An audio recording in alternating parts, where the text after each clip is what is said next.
বাচ্চার জন্য হারিয়ে ফেলা জীবন, ঘুম, শান্তি, আরাম সবই একদিন ফিরে আসবে। শুধু বাচ্চার শৈশবটা আর ফিরে আসবে না। সকাল সকাল তার ময়লা কাঁথা কাপড়গুলো আর সযত্নে ধুতে হবে না। তার জন্য শখ করে আর খেলনা কেনা হবে না। জেদ করে দাঁতহীন মাড়ি দিয়ে সে আর কামড় দিতে চাইবে না। 2 হাত মুঠ করে আমার চুল ছিঁড়বে না।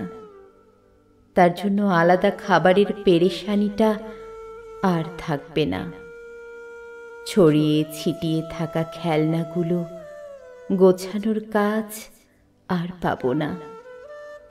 এই হাতে তাকে আর গোসল করিয়ে দিতে হবে না। খালি বুকটায় তাকে জড়িয়ে ধরে আর ঘুম হবে না, কারণ সন্তান বড় হয়ে যাবে। অসীম যে যন্ত্রণায় ভুগে তাকে নিজের শরীর থেকে বিচ্ছিন্ন করে জন্ম দিয়েছিলাম, সেই যন্ত্রণার ব্যথাটাও শেষ হয়ে গেছে। কাটা ছেঁড়া সেলাই হওয়া সেই শরীরটা নিয়ে এই 2 হাতে তাকে প্রথমবার জড়িয়ে ধরেছিলাম। সেই দিনও গত হয়ে গেছে। এভাবে কত দিন, মাস, বছর পেরিয়ে যাবে। আমার কোল ছেড়ে দিয়ে সে নিজে সংগ্রাম করে বাঁচা শুরু করবে।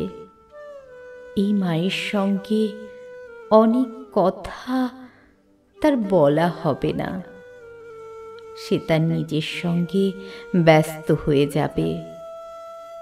যে শৈশব তার স্মৃতিতে থাকবে না, তার সেই শৈশব আমাদের স্মৃতি জুড়ে থাকবে।